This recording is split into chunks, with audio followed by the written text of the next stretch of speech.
Good afternoon and welcome along to Destination Wellbeing.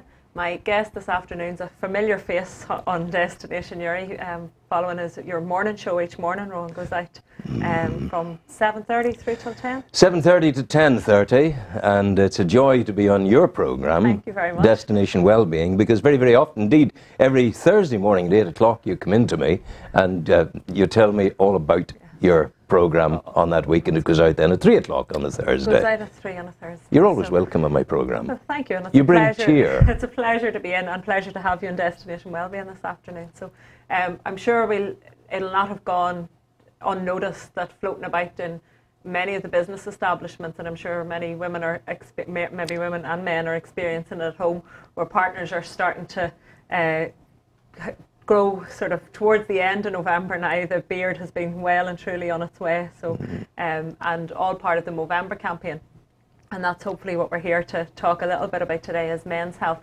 And Movember is a campaign that's been on the go a number of years now, really.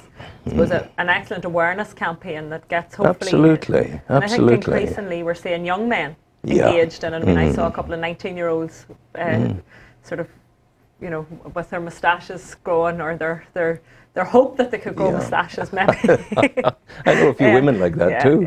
Well, there are a few out there who might be hoping that they weren't, but certainly there's an increase of the awareness around prostate cancer, testicular cancer, and men's mental health as well. So I think that's the Movember campaign. But I know prostate cancer is one, or certainly the prostate test is something. The prostate test is very important, and I'm very fortunate. I, thus far in my life, am a survivor of prostate cancer, and I don't blow any trumpets about that, largely because who knows what the next blood test will bring. And it might be that I've had my 70 on this planet. If I have to go, I have to go. But I just hope that I have enough time left to do the things that are important to me in my life. But I was lucky. I had no symptoms whatsoever about a prostate cancer. And I went and said to the doctor, look, maybe I should be just having a blood test done. I understand. Maybe I was going for a pee twice in the middle of the night. And I said, maybe just check. He said, no, Rowan, it's okay. It's fine. It's just your age. It's not a problem. I said, I'd like the blood test done. And to his eternal credit, Mark McAvoy said, yes, okay, get it done. So the blood test, the PSA, prostate-specific antigen blood test, showed high. And by high, it had gone, it should have been down at 0. It was up at 4. And he said, well, it's still all right. I wouldn't worry about it. And I said, well, look, I'd like, who's the best prostate specialist in Northern Ireland? And he gave me the name of a man, PJ Keane, at the Ulster Clinic. I made an appointment with PJ. I went to PJ. And he said, yes, okay. Rather think it's just your age, Rowan. It's not, will you keep an eye on it? I said, no. I would like a biopsy done. And he said, well, but really, are you sure? I said, look, I'm just concerned. Let's have a biopsy. And he said, well, I said, what would you do if it were you? He said, I'd do what you're doing. I'd ask for a biopsy. So I went for the biopsy and had the funniest 20 minutes of my life with a tube stuck up my bum. And I thought, oh, that was terrible. And then I thought to myself, goodness gracious, I must be very... See, they're taking lumps out of you. Yes. And I thought to myself, oh, God, he'll think I'm a bad patient. And then I said, oh, no, it was okay. And then I can't say that. He'll think I'm gay or something. But the nurses all started laughing. I started laughing. I said, did you hear the joke? And I started telling jokes as they were taking these lumps out of me. He said, what? I said, did you hear about the fellow who went to the doctor? He had a strawberry stuck in his bum. The doctor said, don't worry, I have cream for it. And we all laughed our way through the biopsy.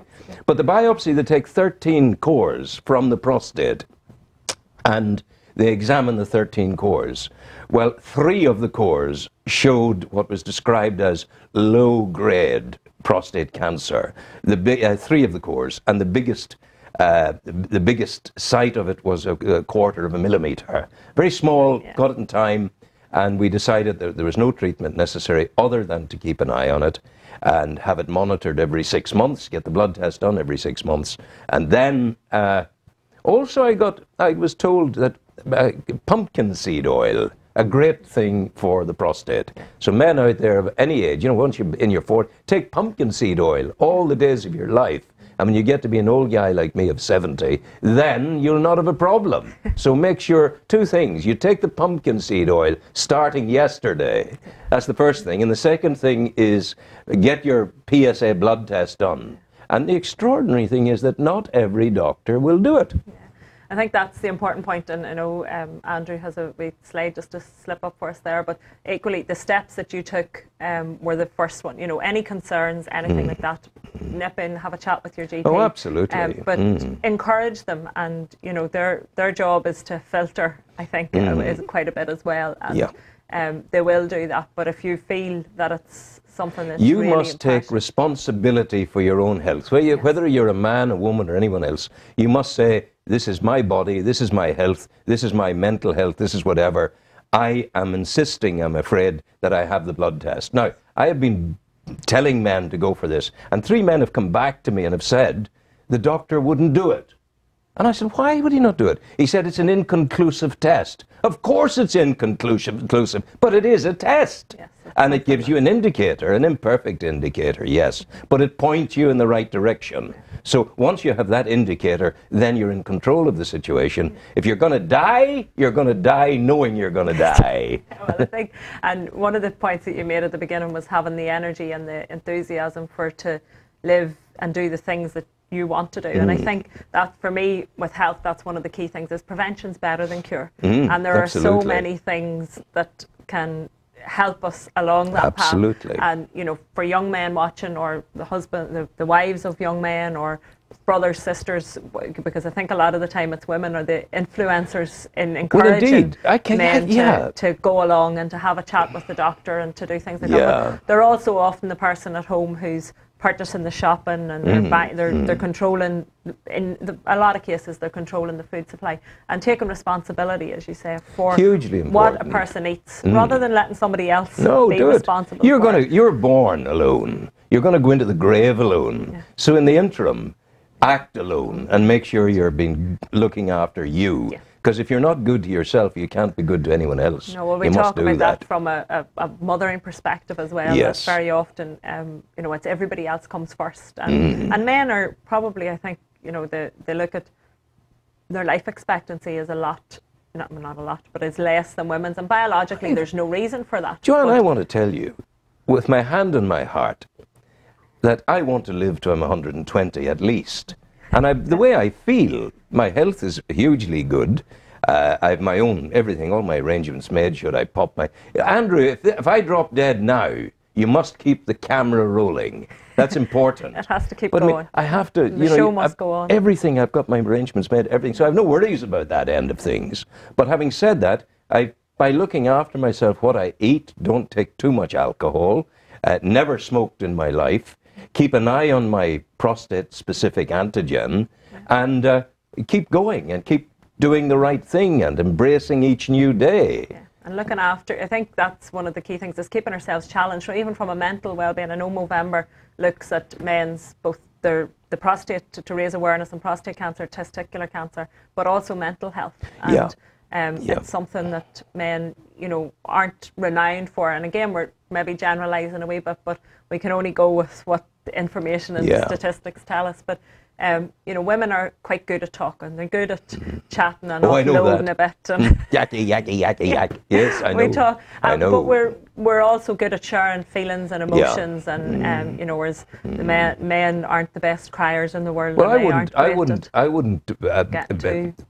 Philosophically, I would not bring my problem to any other human being. I would deal with it myself, and I would go and deal with it. And I'm not your stereotypical male who doesn't go to the doctor. No. If I think I've got an itch, I scratch it. And if that entails the doctor, I go to the doctor. I need to do that. Yeah. And men are fools if they're not doing that, you know.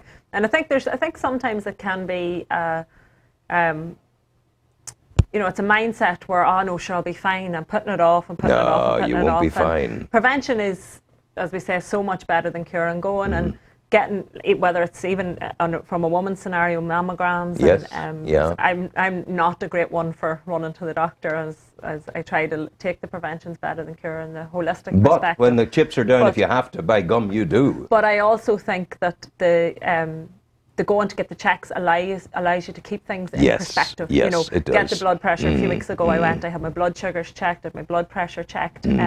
So I think really the role of hopefully the health service will change into a more prevention. Let's do the checks, let's do the tests, so that people can catch things early. If it is a slight increase in blood pressure, well then you need to adjust your diet. Within the present health service, when you're at a certain age, when you're my age, you're over the hill as far as they're concerned. No one is going to give me a lung transplant. No one's going to give me a liver transplant. No one's going to do anything serious surgery to me. Costs too much. And even to the extent of giving people PSA tests, it costs nothing to do it. But in some doctors, there is a mindset against it. And men have come to me and said this, as I said to you. But equally, 2 men have come to me within the last year, because ever since I spotted my problem, I've been telling colleagues and men to go and get the test done, get the PSA blood test done. And 2 have come to me and said, Rowan, thank you, you've saved my life. I wouldn't have thought of doing that, but I went, one man said, and I discovered I had a problem. The other man said, I didn't have a PSA problem, but in the investigation that accompanied it, something else was found, and I've caught it in time, you know. And I think another one that can go often, and the treatment statistics and the survival rates and people getting back on normal, is also bowel cancer. And bowel cancer. And increasingly men are finding, you know, there's problems there with that as well. So. Well, I got that. They send you a pack, and you have to, you place a spatula of your poo on this thing, and you fold it up neatly, and you seal it, and you send it off, and then hopefully they send you back, you're clear, you're okay. And thankfully I don't have any problem like that. Yeah. But you must keep checking, you know. Mental health you were mentioning as well, weren't you? Yeah, and mental health is one of those things that, you know, maybe we're feeling, I have a bit of a bad day today, and then maybe it goes into another, not feeling so great tomorrow either.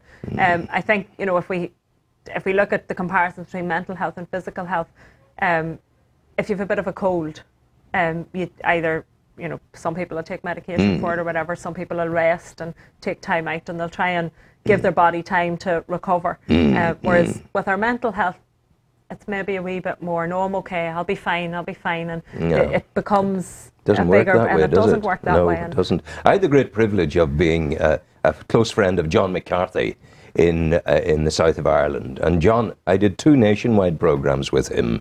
John was the founder of Mad Pride Ireland, which took the notion of madness out into the community on the basis we're all mad, if you like, in some kind of way. But John founded this thing, Mad Pride Ireland, a community festival of people's mental health. And all kinds of people came out from the woodwork and said, look, I had this problem, I had that problem. It was a big family day in Cork, and John was a constant campaigner about mental health. And some of the stuff he wrote, some of his books of poetry about mental health, were really very, very insightful. The business of your choice, that's the one area I wouldn't be good to be alone in. I mentioned being alone and doing things alone. But as far as mental health goes, that is an area where you do need to talk. And that talking can go on and on and on and on. Have conversations with people you regard highly, with your partner, with your friend, with a stranger. Best thing in the world, smile, give the stranger a handshake. Go and see someone who's more broken than you are, and suddenly you start to build yourself, because we can be very self-centered. And I think sometimes as well, we mentioned the stranger, you know, the professional or the stranger, whether that's, can often be the best person to speak to. Because as we said, you know, burdening other people with their problems, if someone's talking to a family member or talking to a partner or a colleague or a friend, their emotions get caught up in the scenario as well, and it can become quite a personal thing, and then nearly you've added fuel to the fire, and there's more worry and more stress and more anxiety. Whereas sometimes finding the right professional person to speak to, and I think that's the key as well. Sometimes is that maybe somebody goes to a counsellor or they have a chat with somebody, and it's not the right person for them. It's not that the process isn't the right process. Wrong person. It's just that the person's maybe not the right person. But the thing I remember once, I think it's good that, no, I'll tell you what I remember. I remember once going, people take these pills, the antidepressants, and I think there should be a bonfire made of antidepressants, because I don't think ultimately you can pour a soothing balm on a troubled mind out of a bottle of pills. I think it's part of a recipe that includes lifestyle and how you begin your day. I get through my day, as I say, 70 now, still doing the early shift. I'm out of bed at 4 in the morning, and my day, I'm jumping to embrace the day, and that means shaking down the duvet, laying it out on the bed, going through and ironing a shirt, then going and having my shower, dressing, then having a light and proper breakfast, being here in that chair you're sitting in by 5:15, and then starting to prepare the program, getting everything ready. And the way it works for me is to have a regime of ordered activity. And when you're doing that, it works very, very well. And I think that's the important thing to remember is as well, and that was the key point there, is that that's a scenario that works well for you as an individual. And I suppose mental health is such an individual journey as well, that there's no one solution fits all. And and as well as that, as you mentioned in terms of antidepressants, I think they form a part of a solution for a short term. And I think they can be, depending on where the person is, and it's but they become addictive, don't they? I think they do, and that's why I think short term. Very recently, RTE done a documentary on antidepressants and sort of some of the addictions and things that people can find themselves in. But I think in some cases, as a short term solution and as part of getting somebody who's maybe very, very down back, so that they're able to be in a place where they can make some changes. There's a place. There's a place for everything, really. But I mentioned John McCarthy there in the pub in the south. John's now dead and gone. Poor man got the mental health thing sorted out for the nation, and then he took motor neuron disease, God help him. But John spent his life, the latter part of his life, campaigning against that allegedly ultimate of antidepressants, electroconvulsive therapy, where they put electrodes under the heads, pull the switch, and they blow your brain about. And they're doing that in the Republic of Ireland without your consent. If you're judged by 2 doctors to need it, they wire you up and pull the switch. And that's a disgrace. And John worked tirelessly against that, even right up to the time he died, It's, I think that, and as I said, there's a whole overall package, but again, it is a place where individuals can find themselves. But I also think the important part to remember is that it can be, in the same way as you can have a cold and get over it. The problem with sometimes with mental health is that there becomes a stigma. Well, I had that back in 2010, and nobody remembers the cold they had in 2010, but they might remember the mental illness that they had way back, and yet we can move past them and we can get over them. We are a procession of hypocrites. We are, because you look at someone and that person has a particular mental health situation. Maybe he's bipolar, she's bipolar. That's a serious bit of kit. And yet we profess to care, we profess to love, we profess to help. And we're not doing it at all. We're laughing up our sleeves. And you couldn't possibly employ that person and whatever. Employers are the same. They discriminate against folk and all the rest of it. And it is a challenge, because a lot of the time it's people's own fear. If somebody comes in with a broken leg, well, it's tangible. Okay, they have a broken leg and that's what it is. But if somebody talks about a mental health problem, then other people's fears, I think it's because it triggers fears in an individual. Something they can't handle. They don't understand. They're just not able to understand. They can't handle it, and therefore they're frightened of it or afraid of it. But I think the important part to remember is that there are loads and many people who have it literally as just, like they would have a cold, like they might have a sore back, like they might have. It can come and it can go. Absolutely. Just as, and it can be a phase in life that it doesn't need to hold a person back, and they don't need to feel stigmatized by it. No, and as you say, as society, then we need to lift those stigmas. As part of an experiment, once I talked to what do they call those therapists? A cognitive behavioral therapist. And he said, well, Rowan, he said, tell me this now. On a scale of 0 to 10, 0 being suicidal and 10 being euphorically happy, where would you place yourself? I said 9.999. And he couldn't understand this, because if I was discussing with him attitudes and my own predilection to feel down at times and whatever, but he said, I don't understand this. You can't be. But I was, because I'm the happiest person I know. And yet I'm the product of a dysfunctional marriage. I'm still friends with the person, but my happiness resides not in the approval of someone else or the friendship or the love of someone else. My happiness has to begin within myself, the things I do to control my life. And then if beyond that I have the joy of having a beautiful person who loves me as well, then I'm blessed. Yeah, it's the icing on the cake, baby, I tell you. I think it is. And I think, you know, often too we can look at how feelings and how we feel and different things. But for me, one of the most empowering realizations is to realize that we are in control of how we feel. Oh, yes. And we might not always feel like we are. We can have our heads messed with. We can, you know, and when you're not feeling good, that's a very difficult place to be. But ultimately, the change happens when the person realizes, I am the person that can control this. I'm not a victim. No. You know, I can. I'm very blessed, actually, that I don't have. I'm probably a sliver away from being mad in the John McCarthy sense of being mad and proud of it, because we're all labelled. We're put in little boxes, and we have diagnoses placed on us and whatever if we're into that system. But I think the thing that strikes me about being where I am in these things is that one will always seek to see in other people the situations that are worse than one has to come through oneself. Yeah. And I think that's an enduring antidote to depression, to illness and whatever, to look around you and open your eyes and see the broken person who's lying there in the drain. There's always, you know, and we might have to seek quite hard to find it sometimes, depending on how we're feeling within ourselves, but there will always be somebody worse off. Oh, I couldn't, for instance, this is very funny, I couldn't, if I needed to phone the Samaritans, I couldn't phone the Samaritans because they're in here in this program all the time. And I said, hello, could you help me? Hello, Rowan, how are you?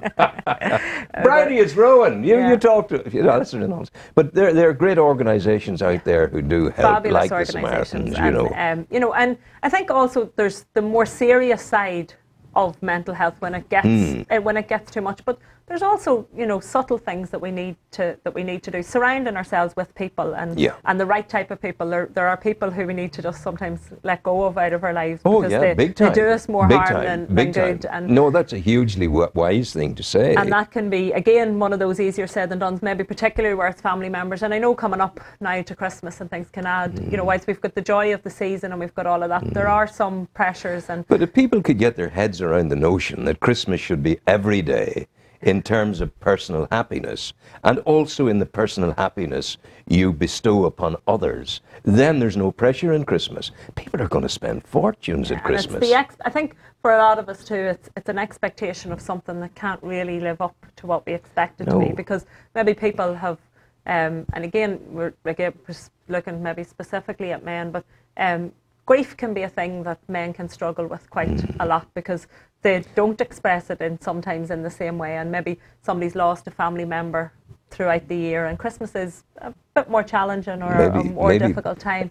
There's the grief of death. Yeah. There's even worse grief, I think, of the breakup of a relationship, where the person, it's an ongoing death. Yeah. You know, you've lost the person, it's gone, you can do nothing to make it better. Some things you cannot kiss better. Yeah. And certainly that would be a focus that I would be aware of, because having been married for 45 years and then been divorced, proved that she was probably a little bit slow of herself, but eventually. But quite seriously, you have to know when to let go, and people build importances into a sense of security that's brought to them by an external source, an external love. Yeah.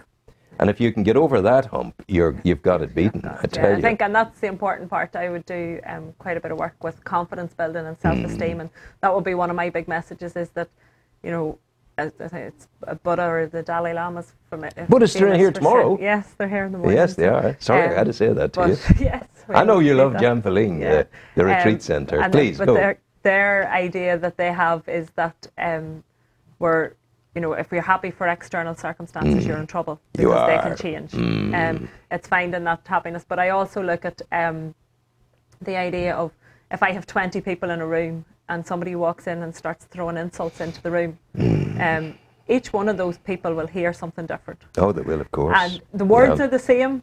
So the person shouting the abuse or giving out the abuse is exactly the same. What they're saying is the same to everybody. But each person depending, somebody might laugh at them. Somebody might get very upset by them. Somebody else might get very angry by it. Somebody else might get up and hit them more. You know, so the difference is how that person's feeling in themselves. It's not what someone else is saying. And no one can make us feel anything. No. And there's a great truth, I think. Either happy or sad. We saw this week that 11,000 children had been murdered, had been killed in Syria. 11,000 in the last 3 years. That children as young as 1 year old were tortured to death. Now that, we all say, that's terrible. But in my philosophy, for what it's worth, the next time I get angry with you, or with Andrew, or with Dee, or anybody else, the next time that I want to kill you with my words, the next time that I go on the warpath with an unwillingness to try and sort things out, I have to stand alongside the sniper who pulled the trigger that put the bullet into the body of the baby. Because it's the thin end of a very big wedge. And I think if we start inside ourselves to become more peaceful human beings, and to have an appreciation of love and the qualities of love that make lives grow and strong and just be beautiful, then we're on the right path. I think there's another statistic that's put out that if every 8-year-old was taught meditation and inner peace, then within a decade we'd wipe out.